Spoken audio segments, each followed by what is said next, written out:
13 hombres habían fracasado. Ingenieros, técnicos caros, todos humillados por una cargadora frontal averiada en medio de la hacienda. El millonario furioso gritó: «Quien encienda esta máquina ahora mismo se convierte en jefe». Las risas resonaron, hasta que una joven mecánica con uniforme rosa dio un paso al frente. «Solo necesito escuchar la máquina», dijo ella. Lo que sucedió cuando giró la llave dejó a toda la bodega helada. «Mi amigo, comenta aquí abajo para ayudar al canal. Quiero al menos 100 comentarios en este video.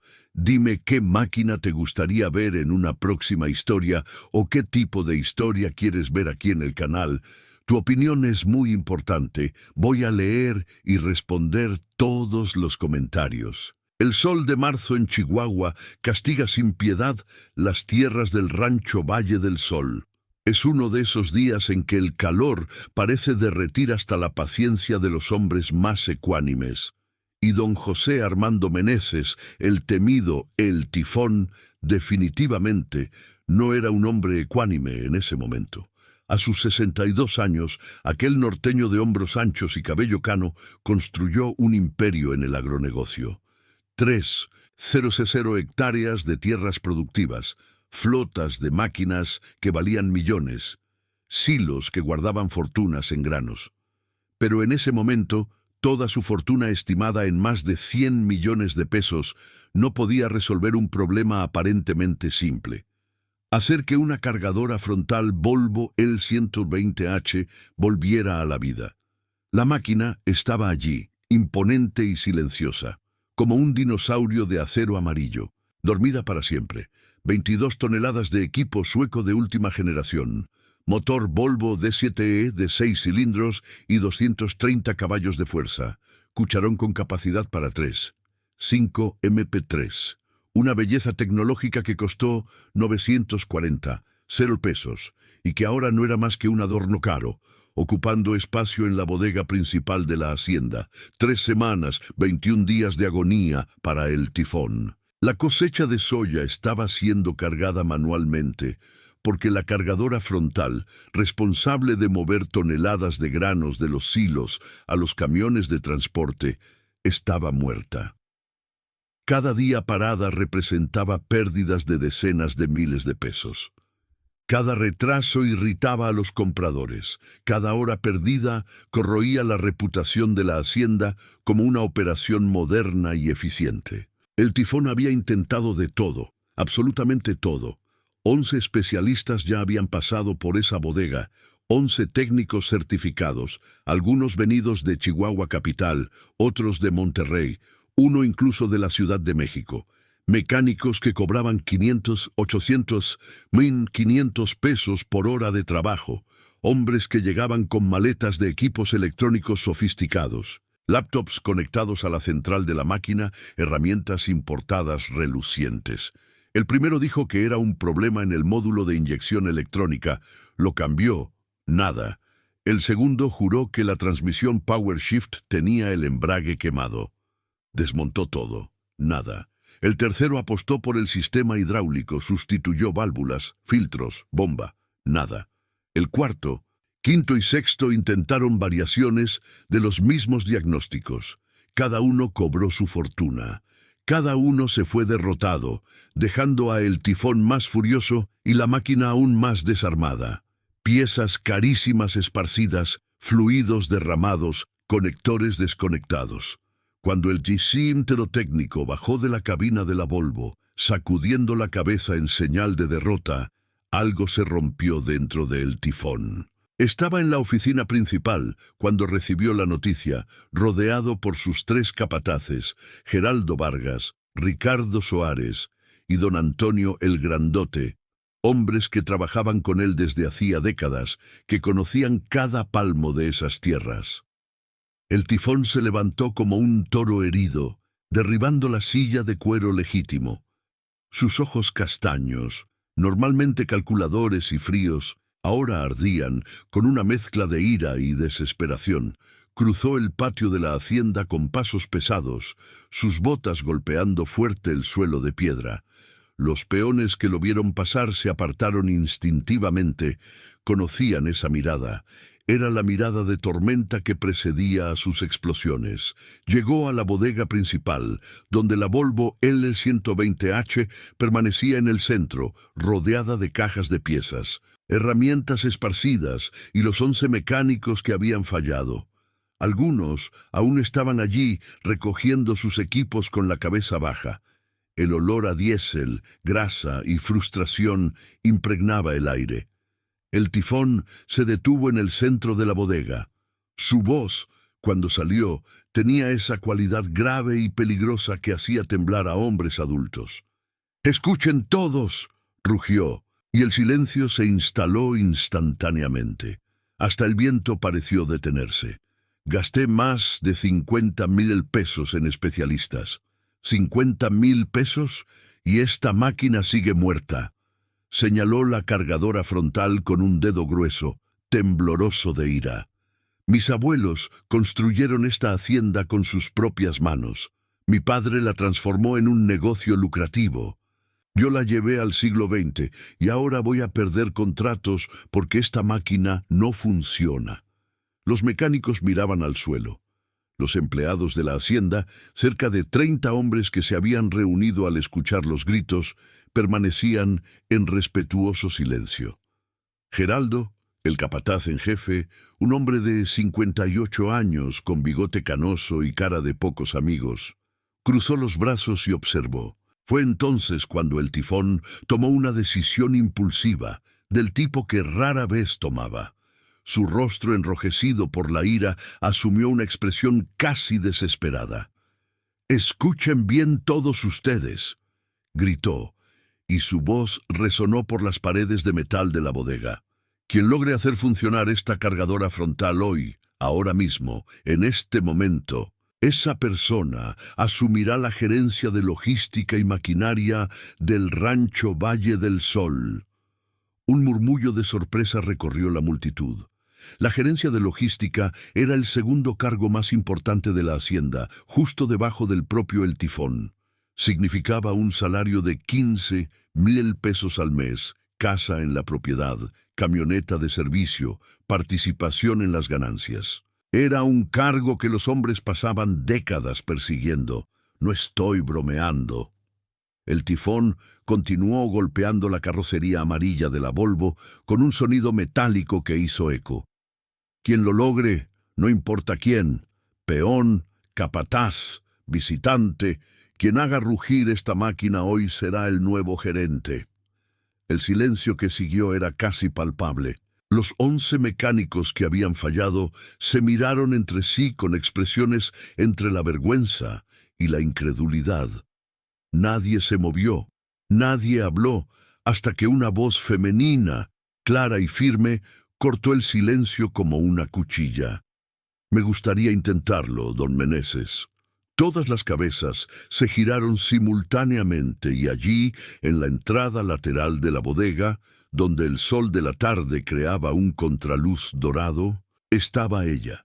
Beatriz Cavalcante tenía 28 años y era en ese momento la visión más inesperada que aquellos hombres podían tener. Mientras todos allí vestían ropa sucia de grasa, jeans descoloridos y botas pesadas, Vía usaba un uniforme que parecía salido de otro universo, pantalón y chaqueta impecables en colores blanco y rosa mexicano, con detalles reflectantes plateados. En la espalda de la chaqueta, bordado en letras cursivas elegantes, se leía Vía Cavalcante, mecánica especializada. Ella no era alta, quizás 1,65 milímetros, pero su postura erguida y confiada la hacía parecer más grande. Morena, de piel bronceada por el sol norteño, tenía el cabello castaño oscuro, recogido en una coleta práctica, pero eran sus ojos los que capturaban la atención. Azules cristalinos, casi turquesa, una herencia genética rara que contrastaba dramáticamente con su piel morena, ojos que en ese momento brillaban con determinación absoluta. En una de sus manos, ella sostenía una caja de herramientas de metal rojo, visiblemente antigua, pero impecablemente conservada. en la otra una carpeta de documentos. Durante 3 segundos nadie reaccionó. Luego, como una presa rompiéndose, las risas comenzaron. Geraldo fue el primero. Su carcajada ronca resonó por la bodega. Una mujer, una muchacha con uniforme color rosa quiere arreglar la máquina. Ricardo, el otro capataz, se unió a las risas. Jovencita, esto no es un salón de belleza, es una cargadora frontal industrial. Los 11 mecánicos derrotados también rieron, algunos con más vergüenza que otros, pero todos rieron. Era una forma de aliviar su propia humillación. Si hasta una mujer lo intentaría, entonces quizás el desafío era realmente imposible. Vía no se movió, no bajó la mirada, no se sonrojó, simplemente esperó a que las risas disminuyeran, su rostro manteniendo una expresión serena y profesional. Cuando el ruido finalmente cesó, dio 3 pasos firmes dentro de la bodega, sus botas blancas con punta de acero golpeando el concreto con autoridad. «Don Meneses», dijo, su voz tranquila pero proyectada para que todos escucharan. «Mi nombre es Beatriz Cavalcante. Soy hija de don Genaro Cavalcante, quien trabajó 35 años con maquinaria pesada.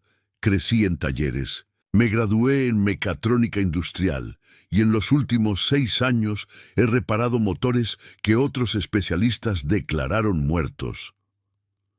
Colocó la caja de herramientas en el suelo y abrió la carpeta, sacando un documento plastificado.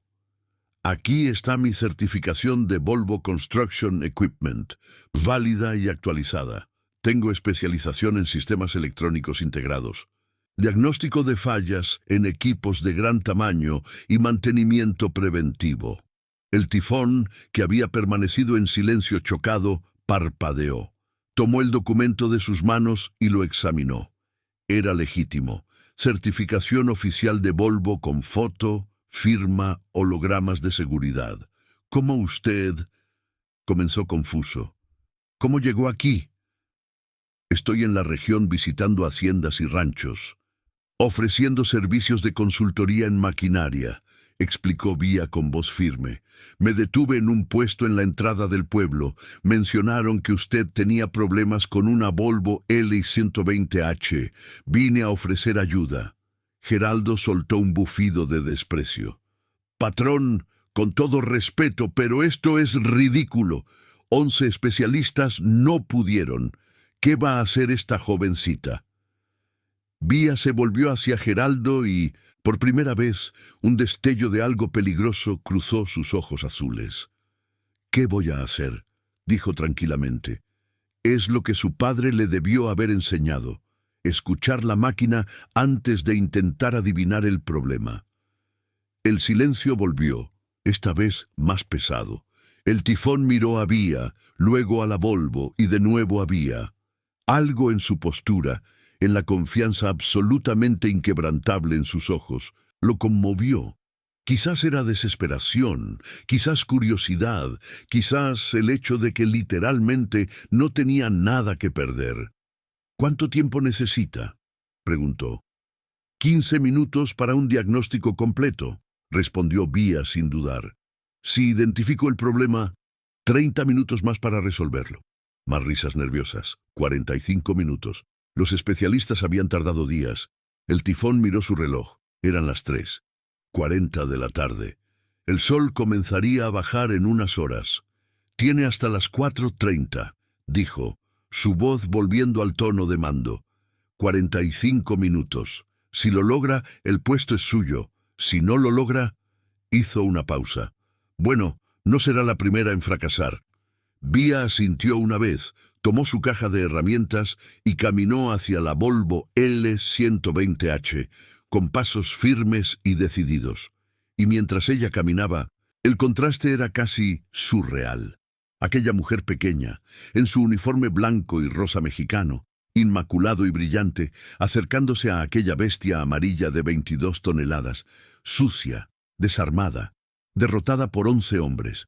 Geraldo cruzó los brazos y sonrió con sarcasmo. «Esto sí lo quiero ver». El tifón no sonrió. Simplemente observó, Mientras Beatriz Cavalcante abría su caja de herramientas roja, la misma caja que su padre don Genaro había usado por décadas, y comenzaba a trabajar. El reloj marcaba las 3:42.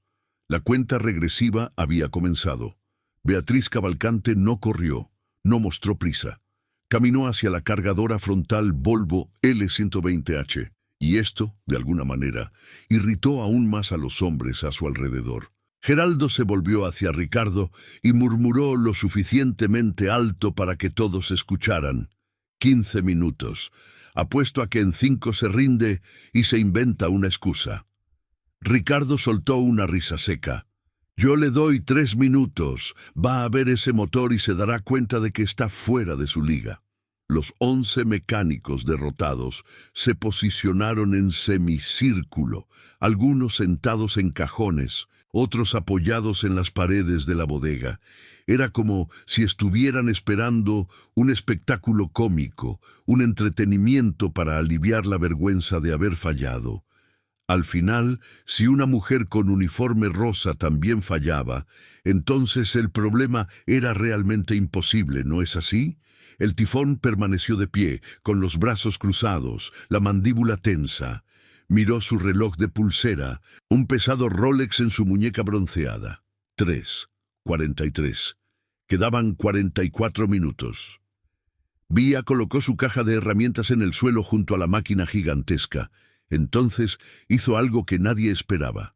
No abrió la caja. En cambio, comenzó a caminar alrededor de la Volvo lentamente, metódicamente, como si estuviera estudiando un organismo vivo. Sus dedos tocaban ligeramente la carrocería amarilla mientras rodeaba la máquina. Se detuvo cerca de los neumáticos, se agachó, examinó el sistema de rodaje, se levantó y continuó caminando. Pasó la mano por los cilindros hidráulicos del cucharón. Subió la pequeña escalera lateral, espió dentro de la cabina a través del cristal, bajó nuevamente. «¿Qué está haciendo?», susurró don Antonio, el grandote, el tercer capataz, un hombre grande y silencioso que hasta ahora no había dicho nada. «Perdiendo el tiempo», respondió Geraldo con desdén. «Turista haciendo turismo». Pero el tifón no dijo nada. Él observaba. Y algo en la forma en que Vía se movía, en la concentración absoluta en su rostro, en la delicadeza y al mismo tiempo seguridad de sus movimientos, lo hizo permanecer en silencio. Vía completó el círculo alrededor de la máquina y, entonces, finalmente, tomó su caja de herramientas. La abrió con un clic metálico suave, revelando un interior sorprendentemente organizado. Herramientas antiguas, pero impecablemente mantenidas. Cada una tenía su lugar. Desarmadores con mangos de madera, gastados por el uso, alicates con marcas de décadas de trabajo, dados en fila por tamaño, y allí, pegada en la tapa interna de la caja con cinta adhesiva amarillenta por el tiempo, estaba una foto descolorida. Un hombre de mediana edad, sonriente, junto a una niña pequeña de quizás 8 años, ambos sucios de grasa, frente a un tractor. El hombre tenía los mismos ojos azules de la niña. Genaro y Beatriz Cavalcante, padre e hija, 35 años de diferencia, pero la misma pasión en la mirada. Vía tocó la foto brevemente, como un ritual, y luego sacó una linterna pequeña, pero potente. Subió nuevamente a la escalera lateral de la Volvo y entró en la cabina. Dentro, se sentó en el asiento del operador. El interior estaba revuelto, paneles abiertos, cables expuestos, conectores sueltos. Los especialistas anteriores habían violado esa cabina como si estuvieran buscando oro enterrado. Vía movió ligeramente la cabeza, una expresión casi triste cruzó su rostro. «¿Ustedes no escucharon?», murmuró para sí misma, su voz tan baja que solo ella la oyó. Ninguno de ustedes escuchó. Esa era la primera lección del método Genaro, la filosofía que su padre había desarrollado a lo largo de 3 décadas y media, trabajando con maquinaria pesada, tractores, excavadoras, cargadoras frontales. «Vía», decía su padre, sus manos grandes y callosas, sosteniendo las pequeñas manos de ella cuando tenía 12 años. Una máquina no es un rompecabezas que debas resolver a la fuerza. Una máquina es una criatura viva. Habla, solo necesitas aprender su lenguaje.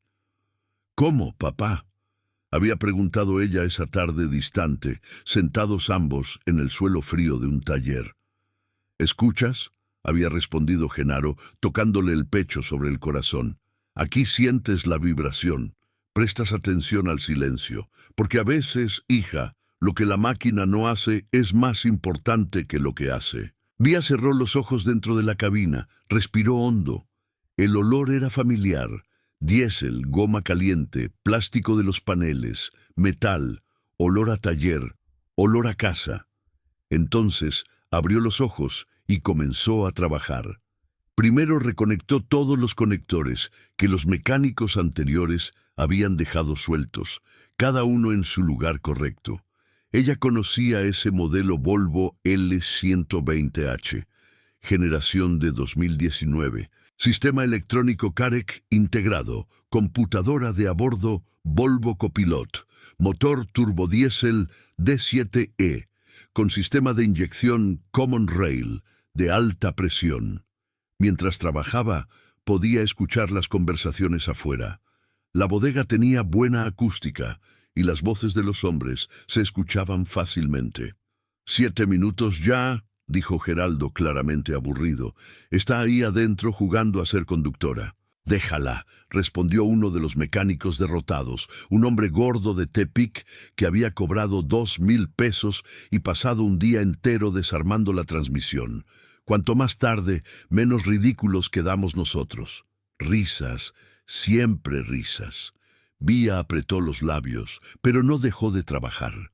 Encendió su linterna y comenzó a examinar el panel de instrumentos. Los especialistas anteriores se habían centrado en lo obvio: módulo de inyección, sensores de temperatura del motor, sistema de gestión electrónica de la transmisión. Pero Vía fue diferente. Bajó de la cabina y fue hasta la parte trasera de la máquina, donde estaba el compartimento del motor. El capó estaba abierto, sujeto por un vástago hidráulico. El motor D7E de 6 cilindros en línea estaba expuesto. Una obra maestra sueca de ingeniería, 230 caballos de fuerza, 1360 Nm de torque, desplazamiento de 7L, y estaba completamente intacto. Los mecánicos anteriores habían tocado periféricos, pero no el corazón del motor. Interesante, murmuró Vía. Subió a la plataforma de mantenimiento lateral y comenzó a examinar no el motor en sí, sino el sistema a su alrededor: sistema de enfriamiento, radiador limpio, mangueras en buen estado, líquido en el nivel correcto, sistema de admisión de aire, filtros nuevos, conductos sin fugas, sistema de escape, turbocompresor intacto, silencioso, sin obstrucciones. Fue entonces cuando vio, o mejor dicho, sintió. Había una vibración incorrecta, sutil, casi imperceptible. Venía del lateral derecho del motor, cerca del sistema neumático de arranque. Vía se agachó, contorsionando su cuerpo para mirar entre los componentes apretados. Su linterna iluminó un área que parecía no haber sido tocada: el compresor de aire y su conjunto de válvulas. Las cargadoras frontales grandes como la Volvo L120H tienen arranque con aire comprimido para el motor diésel. Es más confiable que el arranque eléctrico en maquinaria pesada. Un tanque de aire comprimido proporciona presión para hacer girar el motor hasta que comienza la combustión, pero este sistema depende de sensores precisos para funcionar. Y allí, escondido entre mangueras y conectores, estaba un sensor de presión del sistema neumático, un componente pequeño, no más grande que un encendedor, con un conector eléctrico de 3 pines. Vía lo alcanzó con dificultad y desconectó el sensor. Lo acercó a la luz. El conector estaba oxidado, no visiblemente, no hasta el punto de que cualquier examen superficial lo detectara, pero había una fina capa de corrosión verde grisácea en uno de los pines de contacto. Ella sonrió, una pequeña sonrisa triste, porque ahora era tan obvio. «Te encontré», susurró. El sensor de presión oxidado estaba enviando una señal falsa a la computadora de a bordo. Decía que no había suficiente presión en el sistema neumático, incluso cuando sí la había. Y como medida de seguridad, la computadora bloqueaba el arranque. Era un mecanismo de protección para evitar que el motor intentara arrancar sin la presión adecuada, lo que podría causar daños. Los especialistas anteriores se habían centrado en problemas complejos: inyección electrónica, transmisión, sensores del motor. Nadie había mirado el sistema de arranque neumático. Al final, era un sistema simple, incluso anticuado. ¿Qué problema podría haber allí? Pero Genaro le había enseñado a Vía una cosa fundamental. Los problemas más caros generalmente tienen soluciones baratas. Y los técnicos modernos olvidan que una máquina no es solo una computadora. Es mecánica, hidráulica, neumática, es un sistema completo. Vía bajó de la plataforma y regresó a su caja de herramientas. Tomó un spray de contacto eléctrico y un cepillo de cerdas finas de latón. Volvió al sensor, limpió los pines meticulosamente, aplicó el spray, esperó a que secara y lo reconectó. Entonces fue más lejos. Siguió la manguera de aire del sistema neumático y encontró la válvula de alivio de presión. Al examinarla de cerca, notó que estaba ligeramente desalineada, probablemente por alguno de los especialistas anteriores que habían movido la zona sin entender su función. Esto causaba una pequeña pérdida de presión, no lo suficientemente grande como para impedir el arranque normalmente, pero combinada con el sensor defectuoso, creaba un problema compuesto. Con una llave Allen de 6 milímetros, Vía ajustó la válvula a la posición correcta. 3, 4 de vuelta. Sintió el clic suave cuando la pieza se asentó perfectamente. Verificó el manómetro del tanque de aire. 120 psi. Perfecto. Presión ideal para el arranque. Finalmente, fue hasta el cucharón y examinó el sistema hidráulico. Allí encontró el tercer y último problema.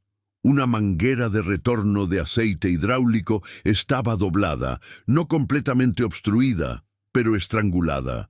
Esto creaba contrapresión en el sistema y la computadora de a bordo lo interpretaba como sobrecarga, activando otro protocolo de seguridad.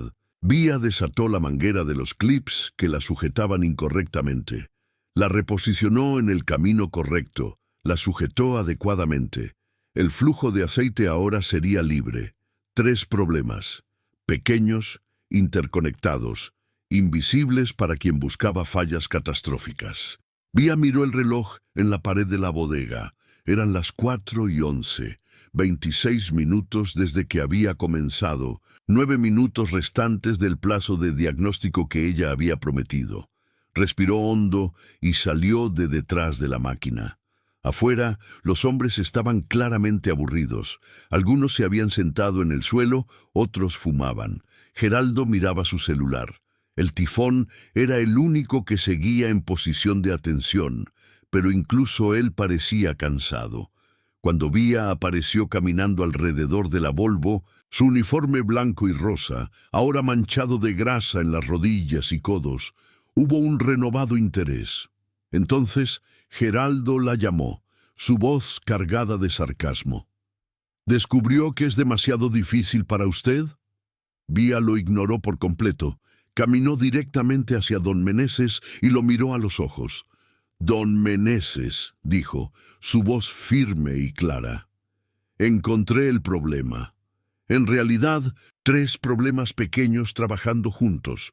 El sistema de arranque neumático tenía un sensor de presión con contacto oxidado, enviando una señal falsa.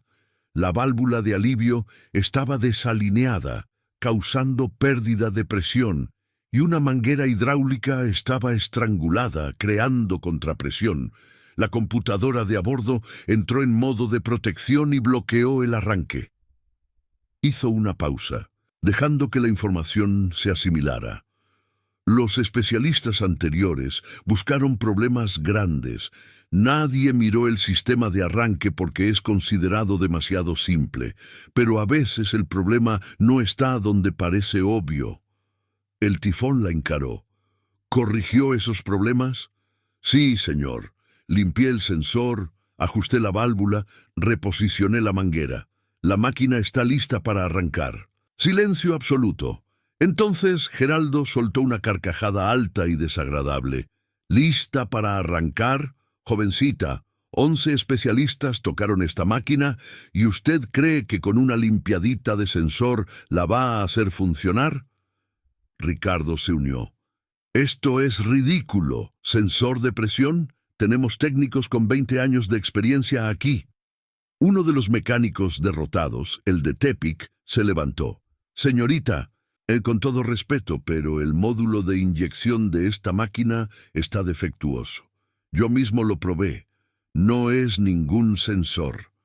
Pero Vía no desvió la mirada del tifón. Don Meneses, dijo, ¿podría explicar la física de los sistemas integrados y cómo pequeñas fallas en subsistemas simples pueden bloquear todo el sistema principal, pero creo que sería más rápido simplemente arrancarla? Con su permiso.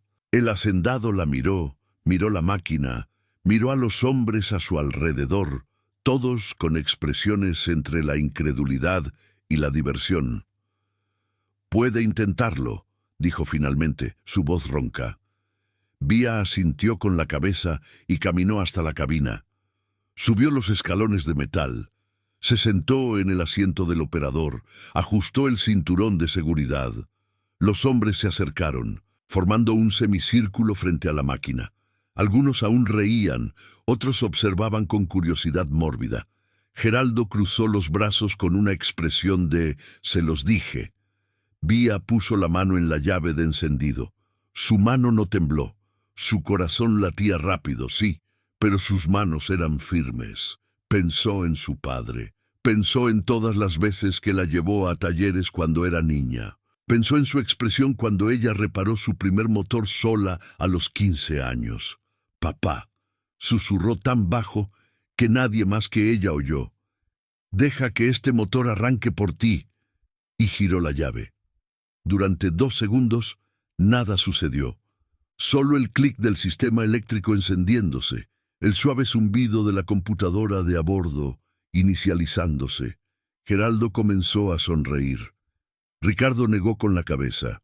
Entonces, el compresor de aire soltó el aire comprimido en los cilindros de arranque. ¡Bum! ¡Bum! ¡Bum! El motor D7E comenzó a girar una vez, 2, 3, y entonces, con un rugido que hizo temblar el suelo de la bodega, el motor arrancó. ¡Brum! 230 caballos de fuerza sueca despertaron de 21 días de sueño. El escape soltó una nube de humo negro inicial, normal después de tanto tiempo parado. El motor se estabilizó en un ralentí perfecto. Ese rugido profundo y potente, característico de motores diésel de gran tamaño. Los paneles de la cabina se encendieron. Verde, verde, verde. Todos los indicadores normales. Presión de aceite normal. Temperatura subiendo gradualmente. Sistema hidráulico operacional. Transmisión lista. Vía mantuvo el motor en ralentí durante 30 segundos, escuchando, sintiendo la vibración a través del asiento. Luego aceleró ligeramente. El motor respondió instantáneamente, subiendo de revoluciones con la suavidad de un instrumento de precisión. Soltó el acelerador y apagó el motor. El silencio que siguió fue ensordecedor. Beatriz Cavalcante bajó de la cabina con movimientos tranquilos. Sus ojos azules brillaban, pero su expresión era profesional. Caminó hacia el tifón, se detuvo frente a él y le tendió la mano. 9 minutos y 42 segundos de diagnóstico, dijo tranquilamente. 7 minutos y 15 segundos de corrección, un total de 17 minutos dentro del plazo prometido. El tifón miró la mano extendida, miró a Vía, Miró a la Volvo, aún caliente del motor que acababa de funcionar perfectamente, y lentamente una sonrisa comenzó a formarse en su rostro envejecido. Una sonrisa que era en parte alivio, en parte admiración y en parte algo que no sentía desde hacía mucho tiempo: respeto. El tifón apretó la mano de Beatriz Cavalcante con fuerza. No fue un apretón condescendiente o vacilante, fue el apretón de un hombre que reconocía la competencia cuando la veía. «Beatriz Cavalcante», dijo, su voz grave, haciendo eco por la bodega aún en silencio chocado. «A partir de este momento, usted es la nueva gerente de logística y maquinaria del Rancho Valle del Sol. Salario de 15.000 pesos mensuales, casa en la propiedad, participación en las ganancias. Bienvenida al equipo». La bodega explotó no en aplausos, sino en voces confusas, indignadas, incrédulas. «Patrón, no puede estar hablando en serio». Geraldo prácticamente gritó, su rostro enrojecido, ya no de risa sino de ira. «Es una mujer, una jovencita. ¿Cómo va a comandar a 30 hombres?» Ricardo se acercó, las manos temblándole de indignación. «Don Meneses, yo trabajo aquí desde hace 23 años, 23, y usted va a poner a esta. Elija sus próximas palabras con mucho cuidado, Ricardo». El tifón lo interrumpió, su voz cayendo a ese tono peligroso que todos en la hacienda conocían. «Di mi palabra frente a todos. Un hombre vale tanto como su palabra. Ella hizo funcionar la máquina. El puesto es suyo».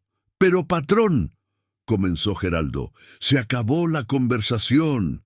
El tifón rugió, golpeando el puño contra la carrocería de la Volvo. «Beatriz Cavalcante es la nueva gerente. Quien no esté de acuerdo sabe dónde está la puerta». Y con eso dio la espalda y salió de la bodega, dejando un silencio tenso y pesado. Vía permaneció allí sola en el centro de la bodega, rodeada de hombres que la miraban con expresiones que variaban del shock al desprecio abierto. Su uniforme blanco y rosa mexicano, ahora manchado de grasa, parecía aún más fuera de lugar en aquel ambiente hostil. Geraldo se acercó a ella, deteniéndose a pocos centímetros de distancia. Era alto, 1,85 metros, y usaba su altura para intimidar. La miró desde arriba, sus ojos castaños duros como piedra. «Puede que haya engañado al patrón con un truco de suerte», dijo, su voz baja y amenazante. «Pero aquí en el campo, jovencita, las cosas funcionan diferente. Un peón de hacienda no obedece a una mujer, especialmente no a una mujer con uniforme color rosa que parece salida de un salón de belleza». Vía lo encaró de vuelta, sin desviar los ojos. «Don Vargas», dijo tranquilamente, «no necesito que le caiga bien. Necesito que haga su trabajo y siga las directrices de mantenimiento que voy a implementar. Si puede hacer eso, nos llevaremos muy bien». Geraldo soltó una risa seca. «¿Directrices de mantenimiento? Esta hacienda funciona desde hace 50 años de la misma manera. No necesitamos que una mujer nos enseñe a hacer nuestro trabajo». Escupió en el suelo, peligrosamente cerca de las botas blancas de Vía, y salió de la bodega. Ricardo y varios otros lo siguieron.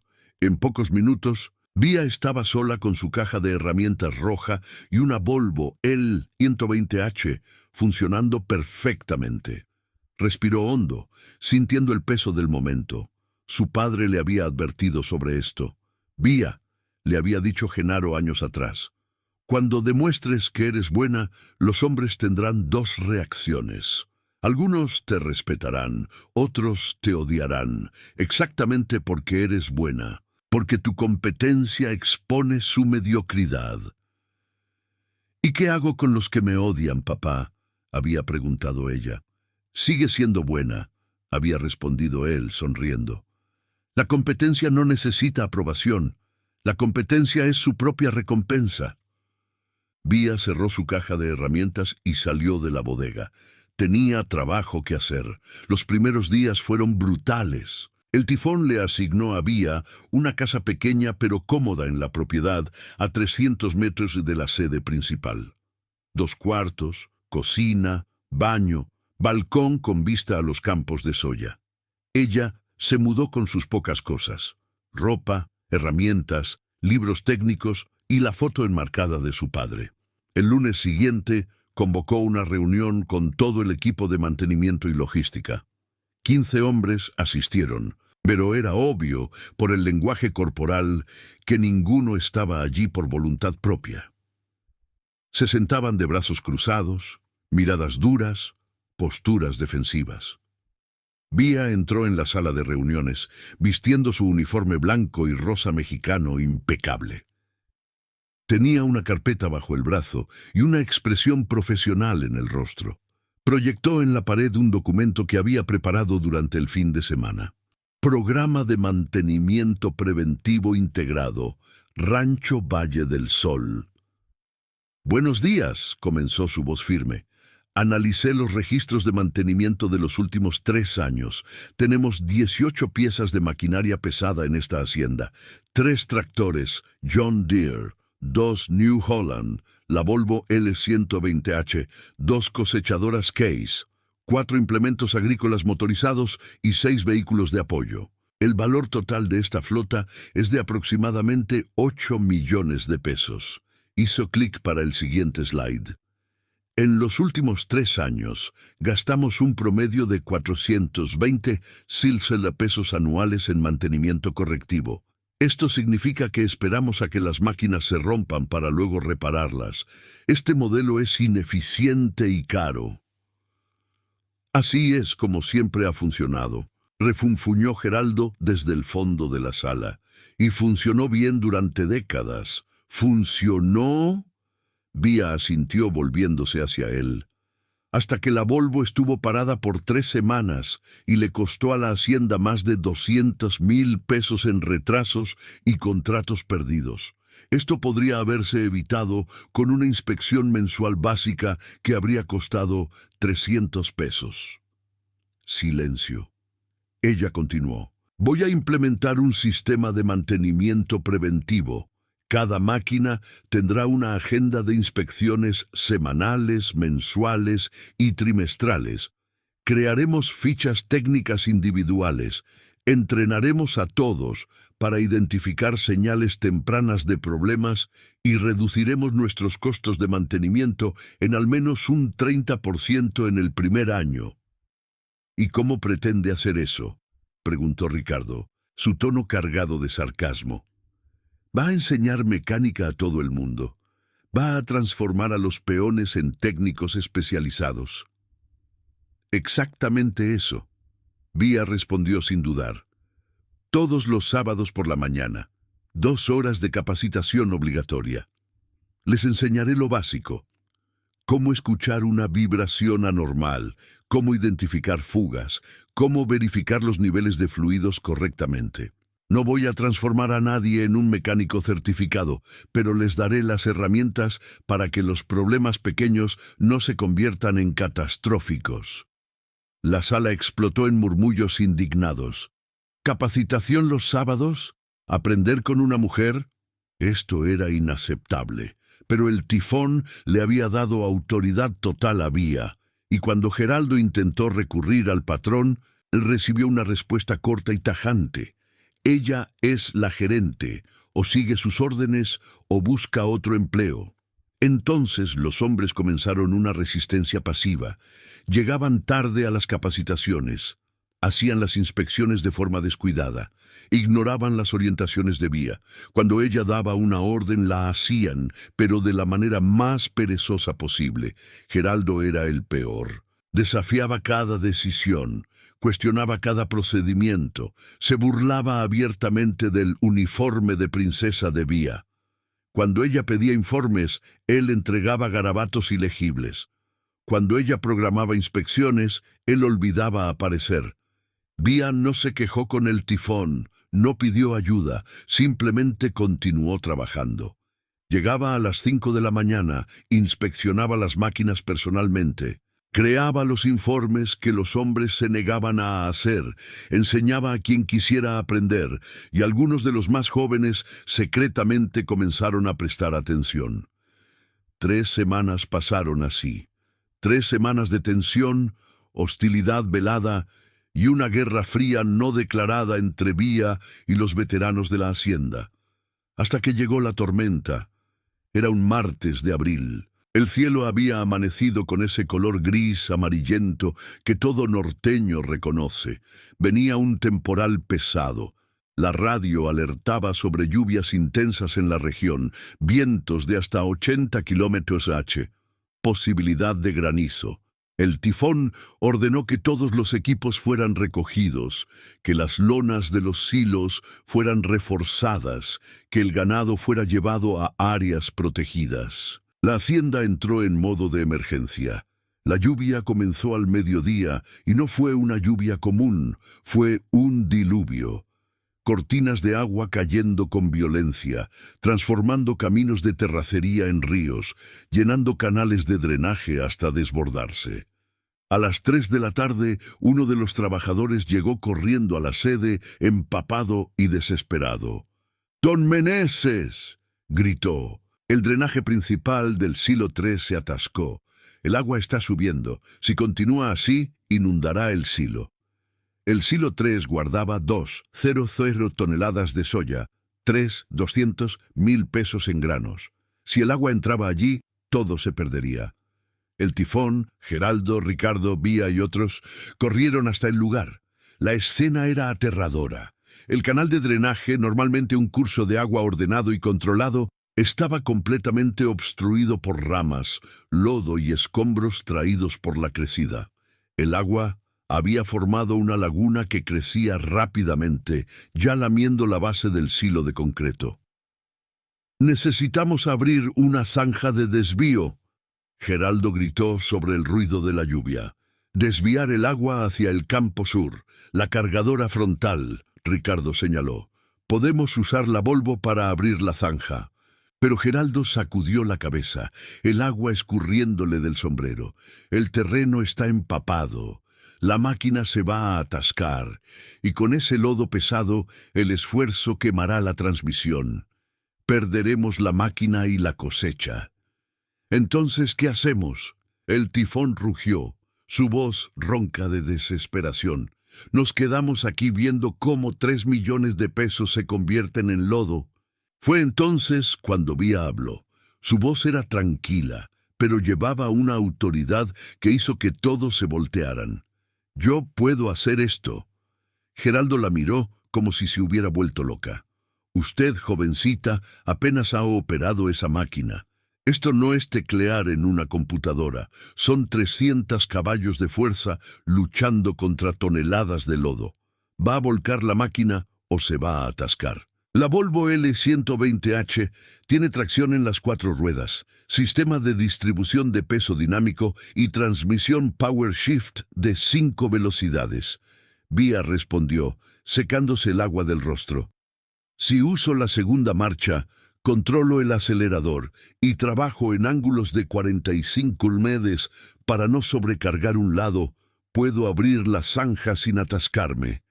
«¡Eso es teoría!», Ricardo gritó. «En la práctica, va a matar la máquina». Vía se volvió hacia el tifón. El agua escurría por su uniforme, ahora completamente empapado.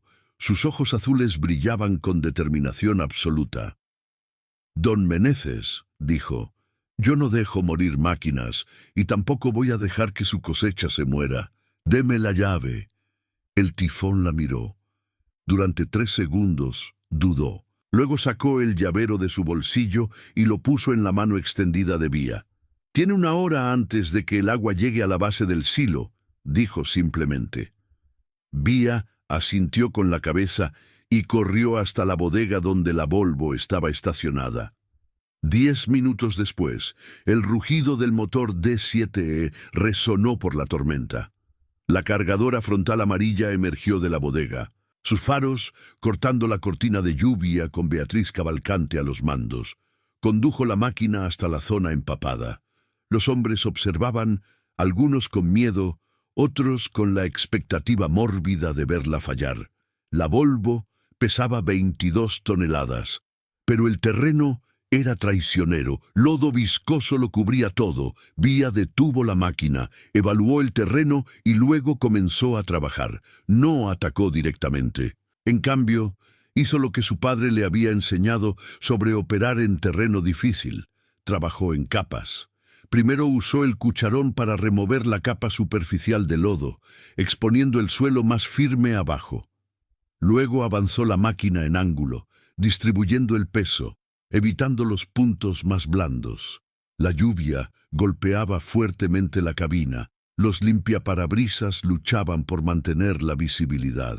Vía trabajaba con concentración absoluta, sus dedos danzando entre palancas y pedales con precisión quirúrgica. Abrió la primera sección de la zanja, 5 metros, 10, 15.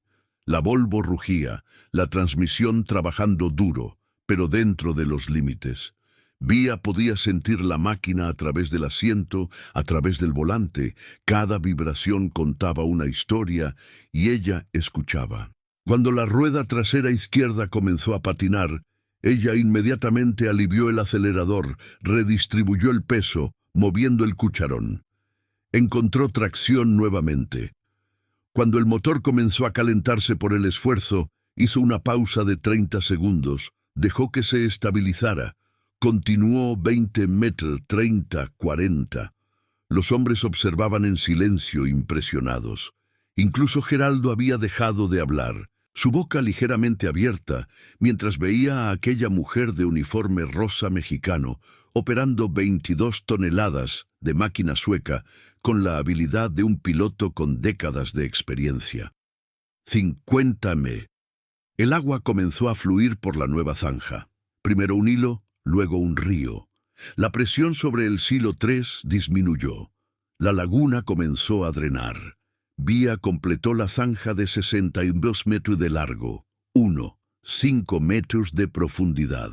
Entonces, con la máquina cubierta de lodo desde la cabina hasta las ruedas, condujo de vuelta hasta donde estaban los hombres, bajó de la cabina.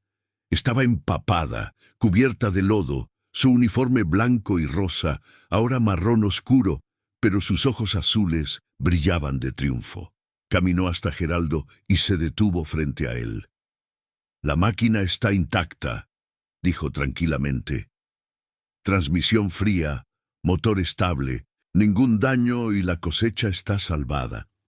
Geraldo la miró a la Volvo, miró la zanja que había salvado 3 millones de pesos, y por primera vez, desde que Vía había llegado, se quitó el sombrero en un gesto de respeto.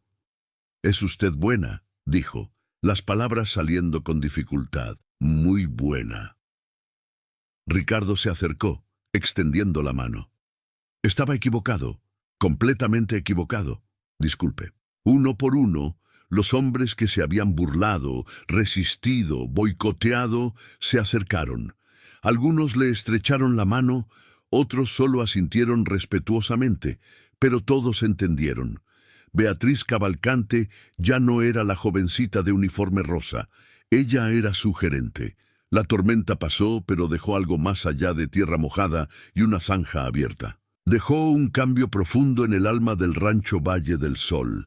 A la mañana siguiente, Vía llegó a la bodega principal a las 5:30 de la madrugada, como siempre, pero esta vez encontró algo diferente. Geraldo Vargas ya estaba allí con un termo de café y 2 vasos de aluminio. «Pensé que podría necesitarlo», dijo, extendiéndole un vaso. No había sarcasmo en su voz, solo sinceridad. Vía aceptó el café, sintiendo el calor atravesar sus manos aún cansadas del día anterior. «Don Vargas». «Geraldo», él interrumpió. «Puede llamarme Geraldo y necesito pedirle disculpas sinceras. La juzgué por su apariencia, por su uniforme, por el hecho de ser mujer. La traté con falta de respeto cuando usted solo quería hacer su trabajo. Lo siento». Las palabras salieron con dificultad, pero eran genuinas. Vía vio en sus ojos, aquellos ojos que habían sido tan duros, tan hostiles, una humildad que solo surge cuando alguien reconoce verdaderamente que estaba equivocado. «Acepto sus disculpas», respondió simplemente, «y agradezco su honestidad». Ricardo apareció poco después, luego don Antonio, el grandote, después los demás. Uno por uno, los hombres que se habían resistido, que se habían burlado, que habían boicoteado, se acercaron a Vía. Algunos pedían disculpas formalmente, otros solo le estrechaban la mano con firmeza renovada, pero todos mostraban a su manera que algo había cambiado. Las capacitaciones de los sábados, que antes eran asistidas de mala gana, ahora tenían atención total. Los hombres hacían preguntas, tomaban notas, querían realmente aprender. Las inspecciones que antes eran descuidadas, ahora se hacían con cuidado. Los informes llegaban completos y legibles. En 2 semanas, la eficiencia de la hacienda había mejorado visiblemente. Pequeños problemas eran identificados antes de volverse grandes. Las máquinas funcionaban mejor. Los costos de mantenimiento comenzaron a caer.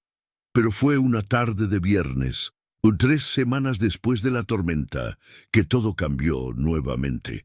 Vía estaba en la oficina revisando los números del mes cuando el tifón entró.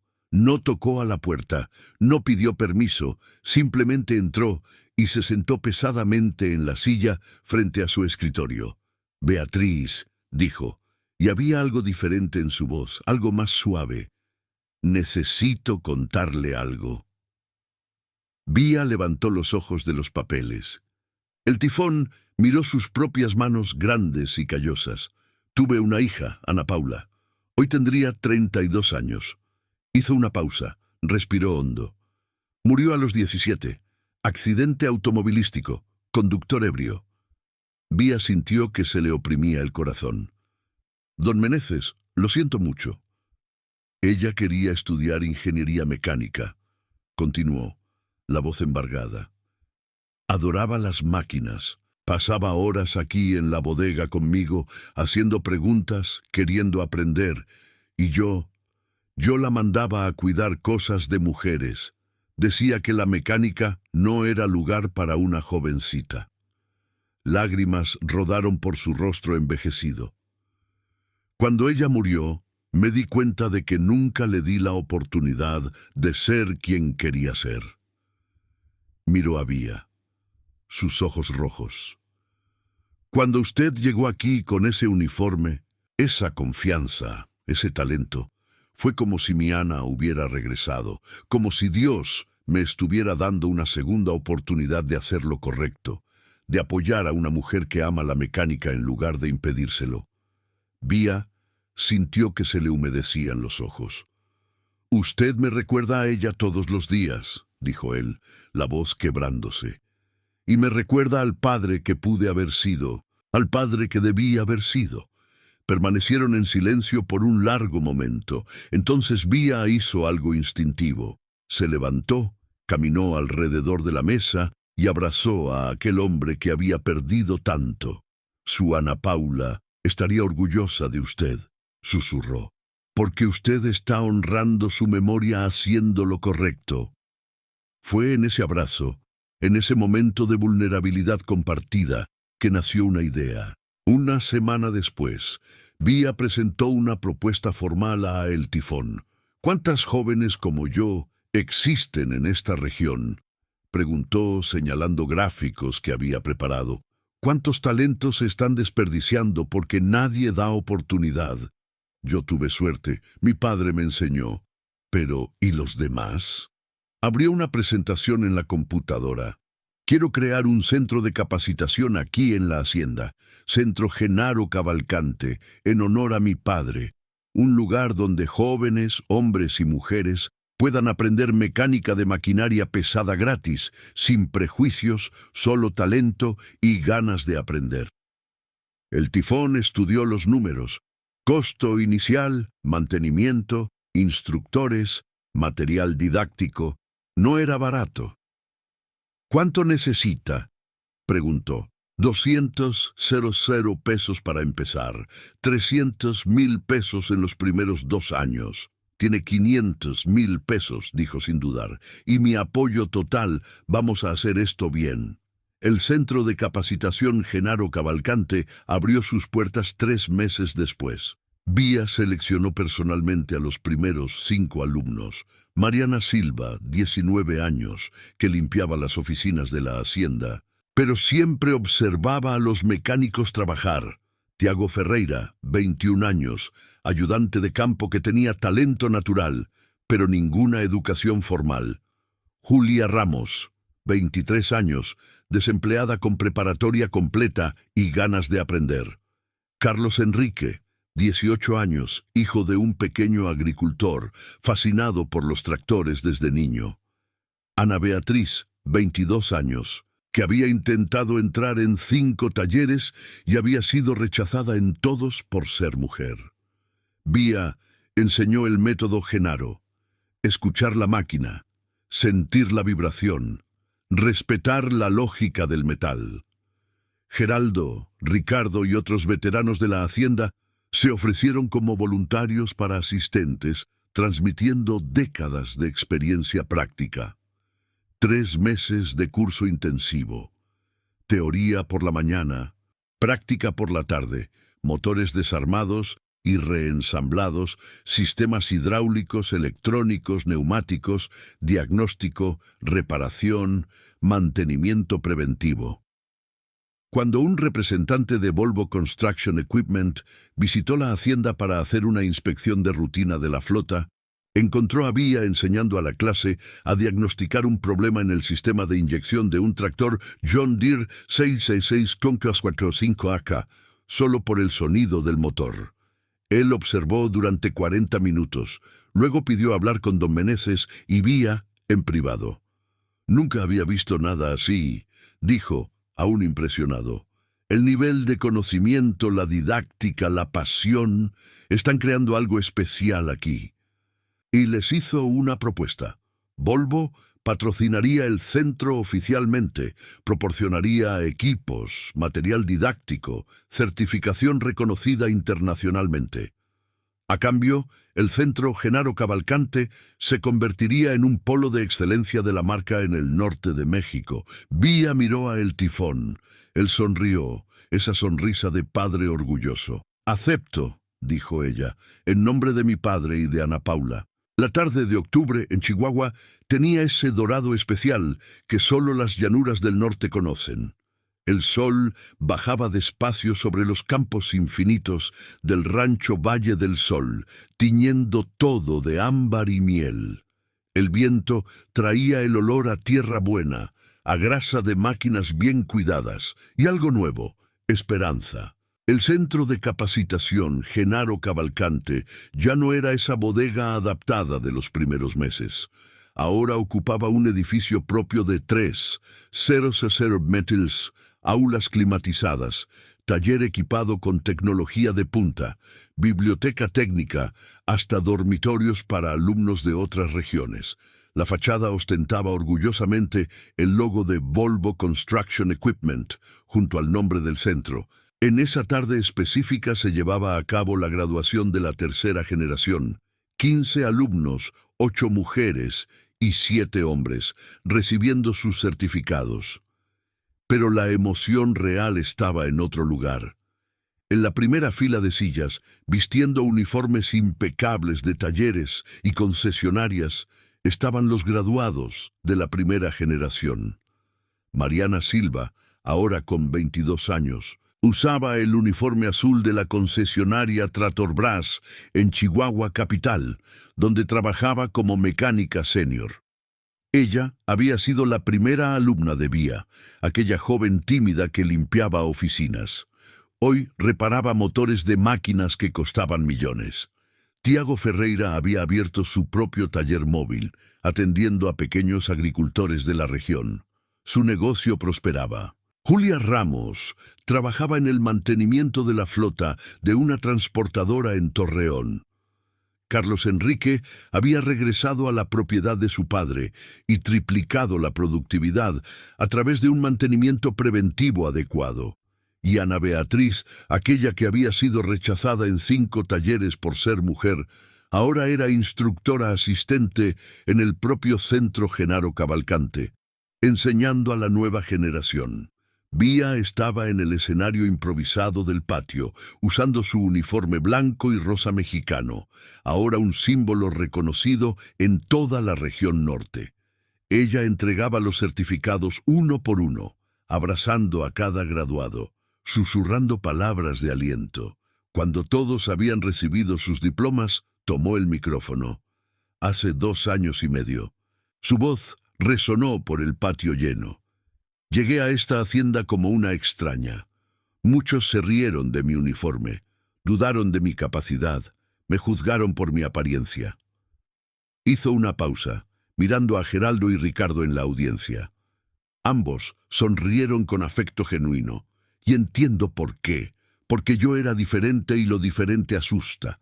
Pero ustedes, señaló a los graduados, ustedes no necesitan pasar por lo que yo pasé, porque estamos creando un mundo nuevo, un mundo donde el talento importa más que el prejuicio, donde la competencia vale más que la apariencia, donde sus manos, no importa si son grandes o pequeñas, claras u oscuras, masculinas o femeninas, tienen el mismo valor cuando sostienen una herramienta. Los aplausos estallaron. Vía esperó a que volviera el silencio.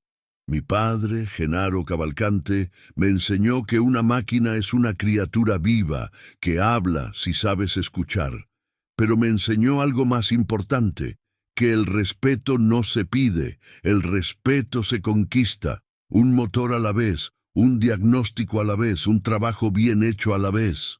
Miró la foto enmarcada de Genaro que decoraba la entrada del centro. Aquel hombre de ojos azules y sonrisa amplia, sosteniendo un desarmador como si fuera un cetro.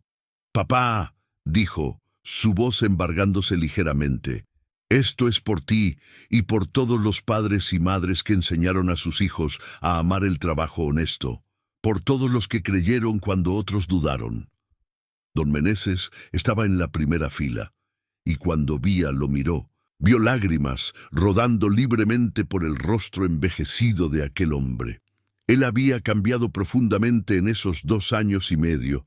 Parte de su fortuna ahora financiaba becas para jóvenes necesitados. Visitaba el centro 3 veces por semana. Conversaba con los alumnos, contaba historias de la época en que su Ana Paula soñaba con ser ingeniera. «Para Ana Paula», dijo Vía suavemente, mirando a don Meneses, que está aquí en espíritu, orgullosa de su padre. El viejo hacendado se cubrió el rostro con las manos, los hombros temblorosos. Geraldo, sentado a su lado, le puso la mano en el hombro en un gesto fraterno. La ceremonia terminó con una carne asada y música, graduados, instructores, familiares, todos celebrando juntos. Vía circulaba entre la gente, recibiendo abrazos, respondiendo preguntas, orientando. Cuando el sol finalmente tocó el horizonte, ella se apartó discretamente. Caminó hasta el taller principal del centro, ahora silencioso y vacío. Las herramientas organizadas, las máquinas limpias, todo en orden. En el centro del taller, sobre una bancada especial, estaba la caja de herramientas roja de Genaro. Vía la abrió. Tocó las herramientas antiguas que su padre había usado por décadas. Tomó el desarmador con mango de madera, aquel que él más amaba. La madera estaba lisa, de tanto uso, encajaba perfectamente en su mano. Ella lo llevó al pecho, cerró los ojos. «Lo logré, papá», susurró en el taller vacío. «Lo que tú comenzaste yo lo estoy continuando y no va a parar, nunca va a parar». Una brisa entró por la puerta abierta, trayendo el sonido distante de risas y música. Vía sonrió. Miró su uniforme blanco y rosa mexicano, reflejado en el cristal de un armario. Aquel uniforme que había sido motivo de burla, ahora era símbolo de excelencia. Jóvenes de todo el norte comenzaban a usar variaciones de él, cada uno con sus colores, pero todos llevando el mismo mensaje. La competencia no tiene género. Desde afuera oyó la voz de Mariana llamando: «Maestra Vía, venga a tomarse una foto con nosotros». Vía guardó el desarmador cuidadosamente de vuelta en la caja, la cerró con reverencia, pasó la mano por la foto de Genaro pegada en la tapa. «Gracias», dijo simplemente, «por todo, ¿no?». Y entonces salió del taller de vuelta al patio iluminado, donde su nueva familia la esperaba. Una familia elegida, una familia construida no por la sangre, sino por la pasión compartida por motores que rugen, máquinas que viven y por el conocimiento que transforma vidas. El Centro Genaro Cavalcante continuaría. Más generaciones vendrían, más jóvenes aprenderían, más prejuicios serían rotos, un motor a la vez. Y todo porque una mujer con uniforme blanco y rosa mexicano, con ojos azules brillantes de determinación, había probado algo fundamental: que el valor de una persona no está en su apariencia, su género o en las dudas de los demás. Está en su competencia, en su pasión, en su corazón. Y en eso, Beatriz Cavalcante era rica, más allá de cualquier medida. El sol se puso completamente sobre las llanuras de Chihuahua, pero la luz que Vía y su padre habían encendido seguiría brillando por generaciones. Algunos legados, al final, son eternos. Mi amigo, comenta aquí abajo para ayudar al canal. Quiero al menos 100 comentarios en este video. Dime qué máquina te gustaría ver en una próxima historia, o qué tipo de historia quieres ver aquí en el canal. Tu opinión es muy importante. Voy a leer y responder todos los comentarios.